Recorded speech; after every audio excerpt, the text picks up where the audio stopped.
Bismillahirrahmanirrahim. Assalamualaikum warahmatullahi wabarakatuh. Alhamdulillah, alhamdulillahirabbil alamin. Puji syukur kita panjatkan kepada Allah Subhanahu wa taala yang telah berkonsisten melimpahkan banyak nikmatnya kepada kita semua. Salawat serta salam kita curahkan kepada junjungan Nabi besar kita Muhammad Shallallahu Alaihi Wasallam yang telah banyak dari cahaya kebaikannya atau dari suri teladan beliau sampai saat ini kita masih beristiqomah untuk meneladaninya. Yang saya hormati dan yang saya banggakan seluruh anggota keluarga besar Master T Nusantara yang tidak bisa saya sebutkan satu persatu. Dalam kesempatan kali ini saya akan memaparkan lebih jelas lagi tentang mustika waktu.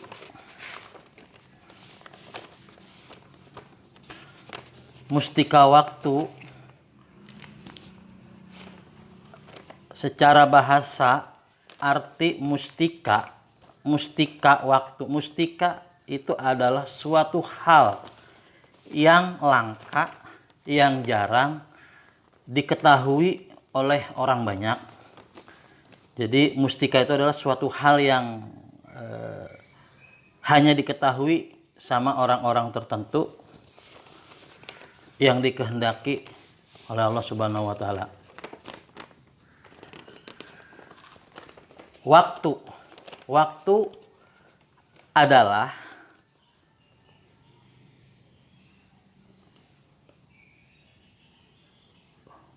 adalah Allah.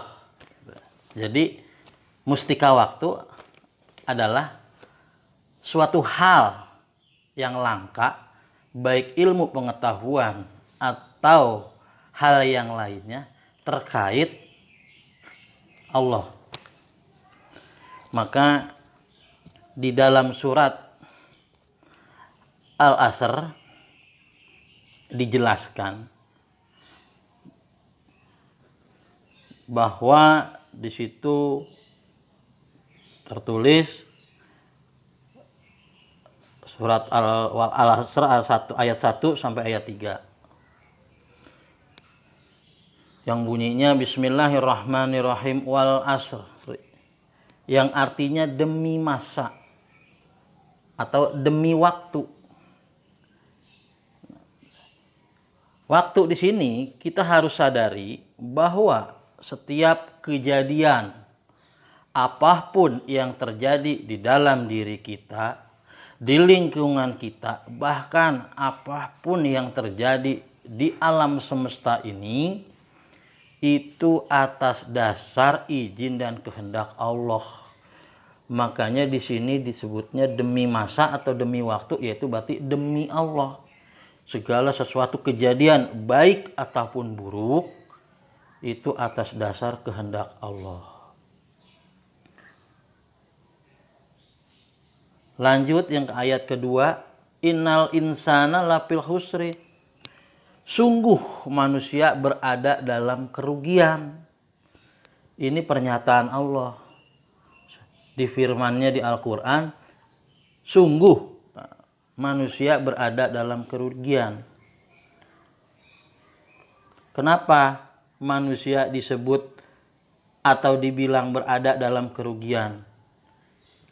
Ya, sampai saat ini umumnya kebanyakan manusia ini dalam kerugian. Di dalam kerugian itu yang dimaksud adalah selama ini banyak orang atau semua orang niat ibadahnya karena Allah. Niat ibadahnya karena Allah, tapi banyak orang juga yang belum mengenal dan mengetahui keberadaan Allah. itulah orang yang sangat merugi. Jadi saya berharap semua anggota keluarga besar Master T Nusantara jangan menjadi orang yang merugi. Tentunya dengan apa? Tentunya mari kita sama-sama belajar mengenal dan mengetahui keberadaan Allah yang sesuai itu tertulis di surat Qaf atau surat 50 ayat 16 bahwa sesungguhnya Allah lebih dekat dari urat nadi, bahkan lebih dekat dari urat leher. Jadi sebaik-baiknya belajar adalah belajar mengenal dan mengetahui keberadaan Allah untuk kesempurnaan hidup kita. Itulah jadi jangan sampai kita menjadi orang-orang yang merugi. Lanjut yang ke ayat ketiga, illalladzina amanu wa amilus sholihah wa atawassau bil haq wa tawassau bisabr. Kecuali orang-orang yang beriman dan mengerjakan kebaikan serta saling menasehati untuk kebenaran dan saling menasehati untuk kesabaran. Nah, jadi kecuali orang-orang yang beriman. Nah, beriman di sini berarti jangan imannya yang hanya sebatas percaya, tapi mengimani keimanannya. Mengimani keimanannya yaitu dengan mengerjakan kebajikan. Artinya menebar kebaikan. Bismillah, kita sama-sama di keluarga besar Master T Nusantara, kita selalu berusaha belajar menebar kebaikan dengan hal sekecil apapun. Dan kita juga saling menasehati, saling mengingatkan, dan saling saling mengingatkan dalam hal untuk kebenaran dan saling menasehati untuk kesabaran. Itu yang harus kita lakukan di dalam keluarga besar Master T Nusantara agar kita menjadi manusia yang beruntung, yang tidak dalam kerugian sesuai ayat yang tadi sebelumnya. Jadi demi masa atau demi waktu adalah Allah. Sepanjang hidup kita, mulai dari alam kandungan sampai saat ini, apakah kita sudah mengenal dan mengetahui keberadaan Allah? Apabila belum, mari kita sama-sama belajar untuk mengenal dan mengetahui keberadaan Allah. Dan untuk itu, mari kita bahas tentang waktu, karena mulai dari alam kandungan, dari mulai diri kita di alam kandungan sampai lahir, sampai saat ini, itu kita diiringi dengan yang namanya waktu. Jadi mustika waktu itu ada di dalam diri setiap manusia. Saya ulangin, mustika waktu itu adanya di dalam diri setiap manusia. Sekarang kita cashback, kita balik sejarah diri kita mulai dari alam kandungan sampai saat ini, itu selalu berdampingan dengan waktu. Berarti didampingi dengan kehendak Allah. Apa aja? Mari sekarang saya jelaskan itu dari mulai alam kandungan. Sebelum itu saya juga akan menjelaskan bahwa yang namanya waktu atau biasanya disebut, kalau di dalam gambaran biasanya disebut jam. Jam. Jadi waktu itu menunjukkan ada detik, ada menit, ada jam, ada hari, ada bulan. Nah, biasanya jarum jam, angka-angka yang ada di jam itu angkanya sudah paten, angkanya dari jam 1, angka 1 sampai angka 12. Terjadinya alam ini, terjadinya segala sesuatu, termasuk terjadinya diri kita, hadirnya diri kita di alam dunia ini, itu hanya memerlukan waktu dari jam 1, jam 12, muter lagi dari jam 1, jam 12. Itu satu hari, satu malam, satu hari, satu malam. Hanya itu, waktu selalu berulang, tapi melangkah maju, tapi ada hal pengulangan seperti siang dan malam, angka jam 1, muter lagi ke angka 12, muter lagi, ulang lagi 1. Nah, itulah waktu. Nah, sekarang saya bahas mulai dari angka-angka yang ada di waktu atau yang ada di jam. Nanti setelah itu baru saya bahas tentang waktu mulai perjalanan diri kita dimulai dari alam kandungan sampai saat ini. Baik, untuk penjelasan angka-angka yang ada di dalam jam, ini dimulai dari angka 1. Angka 1 ini bermakna itu adalah dunia. Jadi dunia atau alam semesta segini luasnya terbentang itu hanya 1. Tidak ada dunia 2, nggak ada. Jadi dunia itu hanya 1, alam semesta 1. Itulah makna dari angka 1. Jadi alam ini ya 1, dunia ini 1.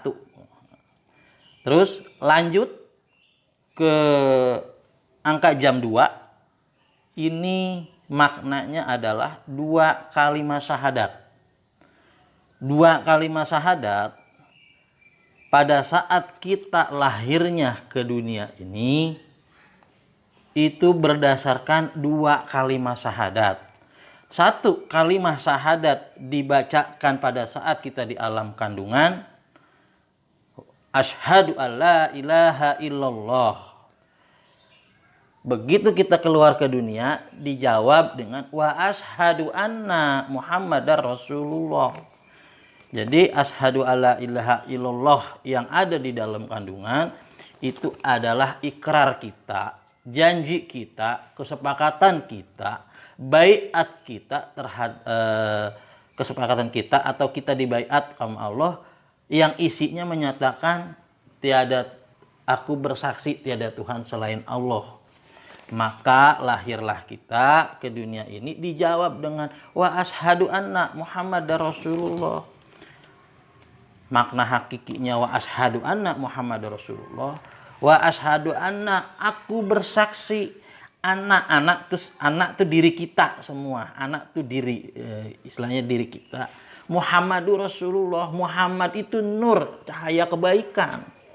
Rasulullah itu utusan Allah. Berarti apabila manusia sudah dilahirkan ke dunia, wa asyhadu anna Muhammadar Rasulullah, secara bahasa yang agak lebih mudah dipahami, saya bersaksi atas dasar kebaikan saya itu sebagai risalah atau sebagai suri teladan untuk semua orang. Itulah makna hakiki wa asyhadu anna Muhammad. Itu ada di jam angka 2. Oke. Lanjut ke jam angka 3. Angka 3 di sini yang disebut ma'rifat hakikat syariat. Ma'rifat yang di sini disebut maksudnya ilmu. Ma'rifat adalah ilmu. Hakikat adalah iman. Syariat adalah ihsan. Jadi makrifat, maka ada istilah awaludin makrifatullah. Jadi segala sesuatu kita harus tahu makrifatnya dulu, ilmunya dulu, makrifatnya. Nah, setelah kita sudah tahu makrifatnya, minimal kalau digambarkan di dalam diri kita itu pemikiran. Contohnya kita memikirkan dulu untuk mengkonsep sesuatu. Nah, terus hakikatnya harus tahu ilmunya dengan berbagai macam manfaat untuk orang lain. Nah, setelah itu baru dimunculkan dalam syariat, baik dalam bentuk konsepnya atau banyak hal lah, artinya banyak hal dalam bentuk syariat, dan itu adalah hal yang setiap hari kita lakukan tapi tanpa kita sadari. Contoh, dari malam atau pas mau tidur, kita itu sudah berpikir biasanya untuk besok. Nah, itu berpikir, mengkonsep untuk rencana besok, itu namanya makrifat. Nah, terus melanjut ke hakikat. Begitu besok udah mau jalan, kita tahu tujuannya ini, tujuannya supaya begini, supaya ini itu. Nah, itu namanya hakikat. Nah, terus terwujudlah kita, nah, itu namanya syariat. Jadi setiap hari kita melakukan hal makrifat, hakikat syariat di diri kita, tapi banyak orang yang belum menyadari hal ini. Jadi contoh sederhananya, makrifat ini kita berpikir bagaimana caranya besok cari uang untuk keluarga. Nah, setelah udah berpikir, baru hakikatnya kita pahami uang untuk keluarga itu adalah untuk nafkah, untuk makannya, untuk dan lain-lainnya. Nah, terus syariatnya kita jalani sehingga mendapatkan uangnya, itulah syariat. Setiap hari kita melakukan hal itu. Jadi itu makna di angka jam 3. Lanjut ke makna jam 4. Jam 4 itu itu rasa, maknanya rasa. Jadi di angka 4 ini kita harus membangun rasa, dan ada 4 rasa yang harus kita bangun di dalam diri kita. Yaitu rasa dekat dengan Tuhan atau rasa zatnya Allah, ya. Kedua, rasa hati. Yang ketiga, perasaan. Yang keempat, rasa yang digunakan untuk merasakan orang lain. Jadi itu rasa yang harus dibangun di dalam diri kita. Oke, lanjut yang ke angka 5. Angka 5 ini adalah pedoman keselamatan hidup. Apa pedomannya? Pedoman untuk keselamatan hidup dunia akhirat, yaitu ajaran Nabi Muhammad, yaitu ada 5, itu ada di rukun Islam. Apabila kita melaksanakan, mengaplikasikan rukun Islam yang benar-benar secara hakiki, maka bismillah akan terjamin keselamatan kita oleh Allah Subhanahu wa taala. Jadi 5 itu pedoman keselamatan. 6. Angka 6, angka 6 ini bermakna rukun iman. Rukun iman, di mana rukun iman ini ada 6. Yang pertama, kita harus mengimani Allah. Jadi bukan kalimatnya percaya pada Allah, karena iman yang harus ditanamkan di keluarga besar Master T ini harus mengimani keimanan yang ada di dalam diri masing-masing. Yang pertama, mengimani keimanan kepada Allah. Yang kedua, mengimani kepada malaikat-malaikat. Nah, maksudnya di sini akan saya jelaskan perumpamaannya.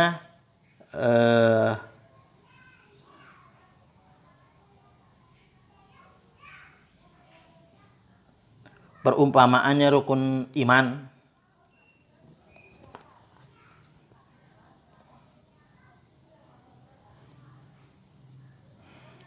Yang pertama, mengimani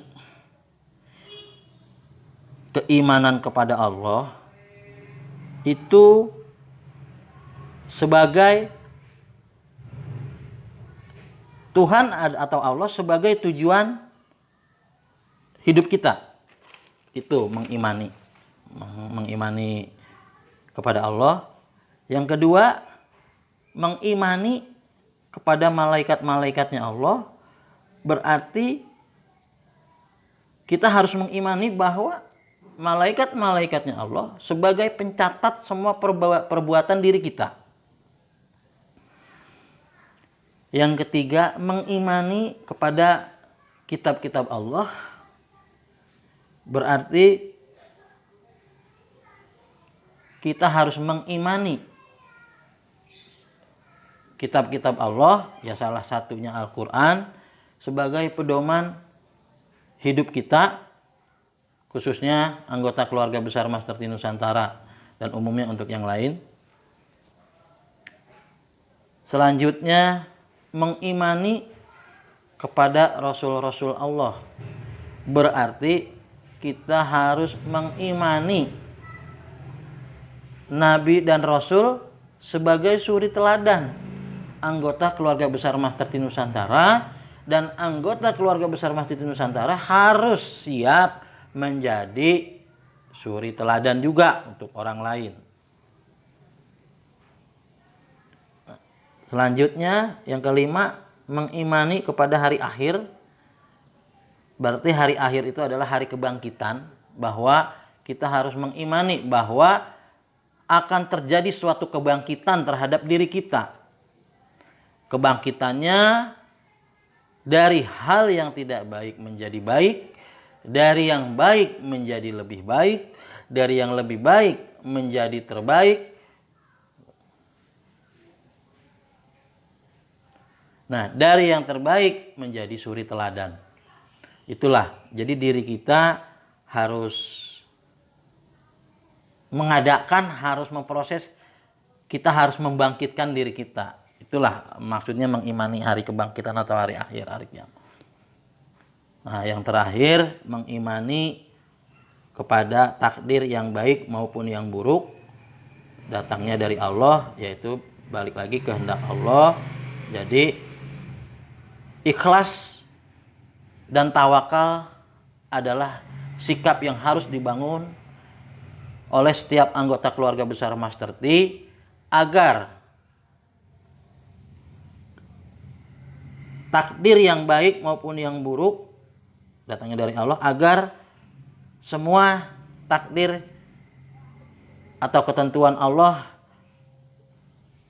yang datang kepada diri kita itu selalu baik. Makanya harus selalu dibangun keikhlasan dan tawakal, iman seiman-imannya, takwa setakwanya kepada Allah. Karena ketentuan Allah dibentuk oleh diri kita masing-masing. Lanjut ke makna jam 7. Jam 7 ini diibaratkan orang hidup di bumi. Bumi terdapat ada 7 lapisan. Oke. Saya bahas di angka 7, ini ada 7 lapisan bumi. Lapisan ke-1 ini sifatnya surya, ya, karena lapisan ke-1 ini langsung kena sinar matahari. Ini adanya kalau di diri kita, ini adanya di ubun-ubun. Adanya di ubun-ubun. Oke, lanjut. Lapisan bumi yang kedua, ini namanya mutmainah. Nah, ini untuk mengetahui baik buruknya situasi. Diri kita untuk mengetahui baik buruknya situasi, itu ada namanya di dalam diri kita, namanya mutmainah. Itu sebagai lapisan bumi yang kedua. Lanjut ke lapisan bumi yang ketiga, itu adanya di amarah atau di pikiran.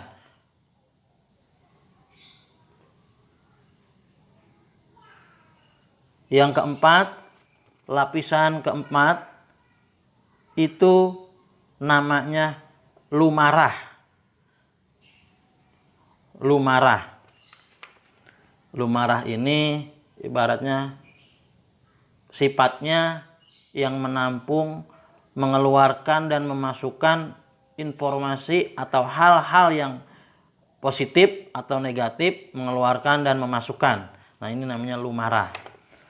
Lapisan kelima ini namanya amanah. Adanya di hati Nah, ini sifatnya untuk menenangkan pikiran sehari semalam. Maksudnya sehari semalam karena waktu itu ya cuma 1 hari 1 malam, besok 1 hari 1 malam. Jadi ya sebenarnya selamanya. Jadi lapisan kelima adalah amanah. Adanya letaknya di hati yang sifatnya menenangkan pikiran selamanya sepanjang hidup kita. Lapisan yang keenam itu namanya tuminah. Itu adanya di lak-lakan di tenggorokan. Itu adalah penyaring. Penyaring biasanya kita untuk menyaring suatu rasa atau apa yang ini melalui lidah, itu ada rasa enak enggaknya itu ada di tenggorokan. Nah, itu penyaring seperti itu maksudnya. Lapisan ketujuh itu namanya aluamah. Itu posisinya di badan kita adanya di perut yang sifatnya menampung.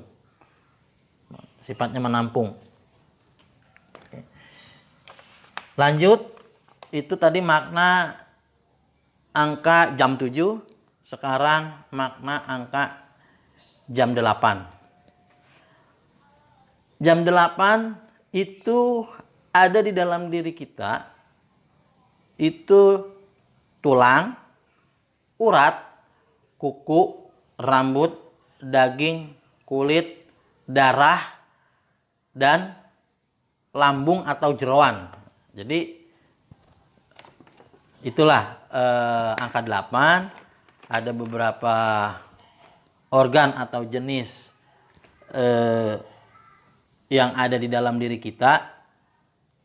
Masing-masing mempunyai karakter. Untuk pembahasan itu butuh waktu yang lebih lama. Yang jelas itu aja. Yang angka 8 itu maksudnya itu ada 8 indikator yang ada di dalam diri kita. Tulang, urat, kuku, rambut, daging, kulit, darah, dan lambung atau jeroan. Lanjut ke makna angka jam 9. Angka jam 9 ini perumpamaannya kehamilan 9 bulan. Jadi, nah disinilah proses hadirnya kita di dunia ini dimulai dari proses alam kandungan memerlukan waktu. Nah, inilah salah satunya maknanya di jam 9 yang diumpamakan kehamilan. Usia kandungan 1 bulan ini biasanya sifatnya poso atau teringat atau tidak. Biasanya kalau usia kehamilan 1 bulan, biasanya ini sering tidak disadari bahwa dirinya sedang mengandung. Artinya kadang teringat atau tidak, jadi tidak disadari. Oke, lanjut ke usia kandungan yang ke-2 bulan, itu namanya cerobo. Jadi apa-apa ditungguin, istilahnya ditungguin ya. Apa-apa istilahnya ditungguin. Nah, lanjut ke usia kandungan yang ke-3 bulan, itu namanya kuat. Kuat biasanya karakternya di usia kandungan yang ke-3 bulan, biasanya rasanya pengennya ditemenin terus sama suami. Atau suaminya pun biasanya pengennya deket terus sama istri. Ini di usia kandungan. Jadi rasa kasih sayangnya meningkat pada saat rasa kasih sayang suami istri biasanya meningkat pada saat usia kandungan di yang ke-3 bulan. Usia kandungan yang ke-4 bulan namanya usik. Nah, biasanya tandanya tuh kalau kandungan udah usia 4 bulan itu mulai bergerak, si janin tuh mulai bergerak-gerak, makanya namanya usik. Usia kandungan yang ke-5 bulan ini namanya neh.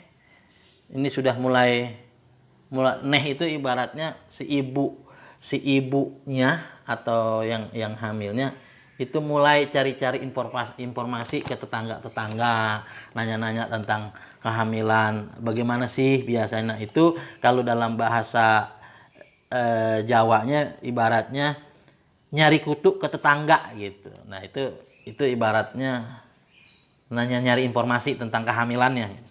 dari orang lain, nanya-nanya informasi dari orang lain atau dari tetangga. Lanjut ke makna ke usia yang ke-6 bulan, itu namanya rowondo. Nah ini di rowondo ini sebenarnya baru boleh nih, baru makan-makan asem, buah-buah asem. Nah, ini namanya rowondo. Nah di usia kandungan yang ke-7 ini namanya pendetok atau pendeta. Biasanya di usia kandungan ke-7 ada istilah nuju bulan dalam rangka mendoakan agar si cabang bayi menjadi mulia. Oke, lanjut ke kandungan, usia kandungan yang ke-8 bulan namanya namanya mati, sebenarnya namanya mati, tapi artinya di sini mati itu bukannya hilang. Jadi kita disenyapkan dulu karena di usia 8 bulan inilah terjadinya baiat, terjadinya perjanjian kita, terjadinya kesepakatan kita sebelum lahir ke dunia, kesepakatan dari Allah tentunya, kesepakatan dari Allah yang keterangannya sesuai surat Al-A'raf ayat 172. Jadi pada saat usia kandungan 8 bulan, si janin ini dibaiat sama Allah, terjadi kesepakatan sesuai Quran surat Al-A'raf ayat 172. Di situ diterangkan di ayat tersebut, dan ingatlah ketika Tuhanmu mengeluarkan dari sulbi, tulang belakang, anak cucu Adam, keturunan mereka, dan Allah mengambil kesaksian terhadap roh mereka. Seraya berfirman, bukankah aku ini Tuhanmu? Mereka menjawab, betul, engkau Tuhan kami. Kami bersaksi, kami melakukan yang demikian itu, agar di hari kiamat kamu tidak mengatakan sesungguhnya ketika itu kami lengah terhadap ini. Nah, itulah ayat surat Al-A'raf ayat 172 yang menjelaskan tentang terjadinya baiat kita, kesaksian diri kita, itulah syahadat kita, wa ashadu alla ilaha illallah, pada usia kandungan 8 bulan. Di situ kita menyatakan bahwa diri kita diri kita mengakui, bersaksi bahwa Allah adalah Tuhan kita, yang sesuai surat Al-A'raf ayat 172. Bukankah aku ini Tuhanmu? Mereka menjawab, betul, ini Tuhanmu. Mereka menjawab, betul, kami bersaksi, kami lakukan yang demikian itu. Jadi kita sudah bersaksi di usia kandungan 8 bulan, bahwa kita sudah bersaksi, kita sudah menyatakan bahwa hanya Allah yang kita sembah, hanya Allah Tuhan kita. Maka di usia kandungan 8 bulan terjadilah kesepakatan bersama antara pencipta dengan makhluknya, antara Allah dengan hambanya. Oke. Jadi disitulah syahadat kita yang pertama, asyhadu alla ilaha illallah. Lanjut ke angka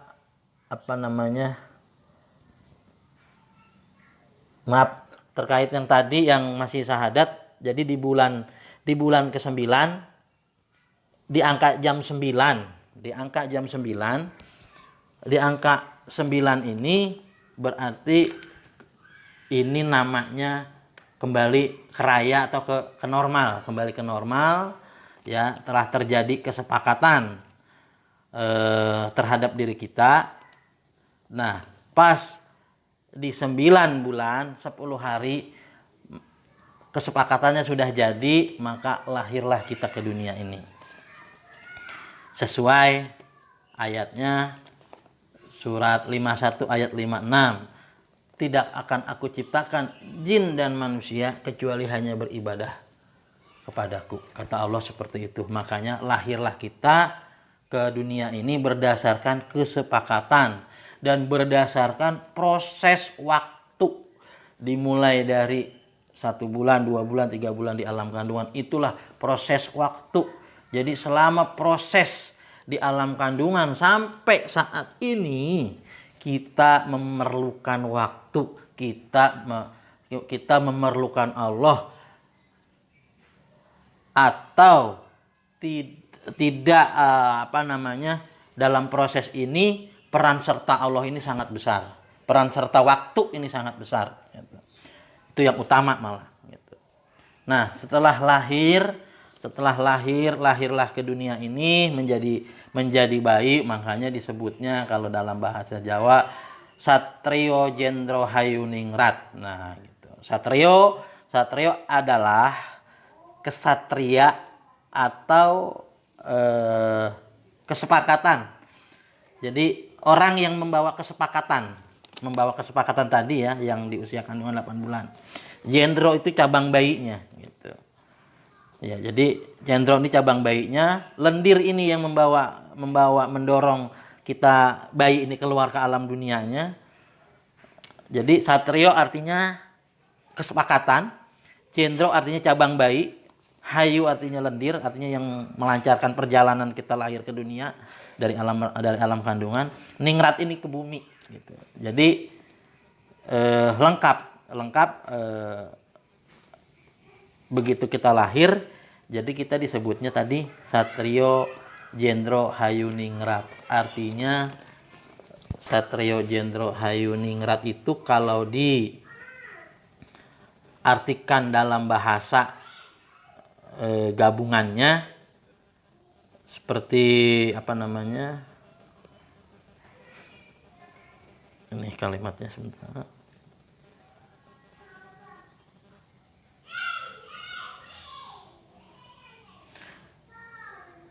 Satrio Jendro Hayuningrat adalah jabang bayi yang baru lahir yang berdasarkan dan sesuai kesepakatan terhadap Tuhannya, yang membawa amanah untuk menjalankan amanat dari Tuhan.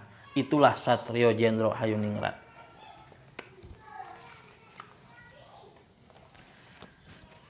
Jadi setelah kita lahir ke dunia ini, kita sudah membawa amanah untuk menerima amanat. Lahirnya ke alam ini, dan di sini juga ada nama-nama alam terkait waktu, karena di dalam satuan waktu ini ada beberapa alam yang harus kita ketahui. Ya, yang pertama alam Lauful Mahfud.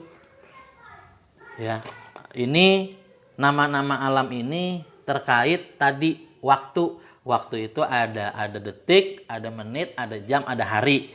Hari ini ada 7. Jumlah hari ada 7, ini terkaitnya ke 7 alam. Makanya di sini akan saya jelaskan. Yang pertama ini alam Lauful Mahfud, ini harinya Senin. Hari Senin ya. Jadi hari Senin ada nama alamnya alam Lauful Mahfud. Nah, ini jagatnya condro. Nah, ini posisinya adanya di mata. Kalau di dalam diri kita adanya di mata. Terus yang kedua hari Selasa. Hari Selasa ini alamnya alam kandungan. Alam kandungan. Nah, jagatnya Kartika. Nah, ini ibaratnya di diri kita ini adanya di telinga. Yang ketiga hari Rabu. Hari Rabu itu artinya alam dunia terbentang. Jagatnya Surya. Nah, ini matahari. Jagatnya Surya. Ini keratonnya di hidung. Nah, keratonnya di hidung, dalam kurung pupil. Jadi jangan dikira di dalam diri kita hal yang sepele aja yang tidak dibilangnya tidak bermanfaat seperti upil, tapi di sini ada kajian. Oke, lanjut yang keempat. Hari yang keempat itu hari Kamis. Ini alamnya namanya alam kubur. Hari Kamis maknanya alam kubur, jagatnya bumi, keratonnya di gigi. Keratonnya di gigi. Selanjutnya hari Jumat. Hari Jumat alamnya mahsyur. Ini jagatnya api, keratonnya di kulit. Guluh, disebutnya guluh. Keratonnya di kulit. Nah, yang keenam ini hari Sabtu. Hari Sabtu alamnya surga. Jagatnya air. Air nih, air. Keratonnya di kuku. Lanjut hari yang ketujuh, ini hari Minggu. Alamnya neraka. Jagatnya angin. Keratonnya di dubur. Nah, dubur itu tempat keluarnya angin atau tempat keluarnya kotoran. Makanya disebutnya alamnya neraka. Itu istilahnya. Oke. Untuk pemaparan mustika waktu, kesimpulannya, karena yang namanya waktu adalah Allah, kan begitu? Namanya waktu adalah Allah. Sekarang kita urut waktu dari yang terlama menjadi yang terdekat. Dari yang seperti waktu itu memerlukan abad. Berapa abad? Turun lagi ke dekade, turun lagi ke windu, turun lagi ke tahun, turun lagi ke bulan, turun lagi ke pekan, ke minggu, turun lagi ke hari, turun lagi ke jam, turun lagi ke menit, turun lagi ke detik. Nah, berarti kesimpulan waktu adanya di setiap detik. Berarti waktu adalah Allah, detik adalah Allah, napas kita setiap detik berarti napas kita adalah Allah. Jadi mulai saat ini kita belajar setiap detik, setiap napas kita selalu ingat dengan Allah. Jadi itulah kesimpulan mustika waktu. Kita harus melakukan hal yang seimbang. Apa yang dimaksud dengan seimbang? Karena kita berharap waktu yang terbaik untuk diri kita semua, kita juga harus melakukan yang terbaik terhadap Allah. Jangan membuang-buang waktu. Mungkin banyak orang selama ini hidupnya membuang-buang waktu.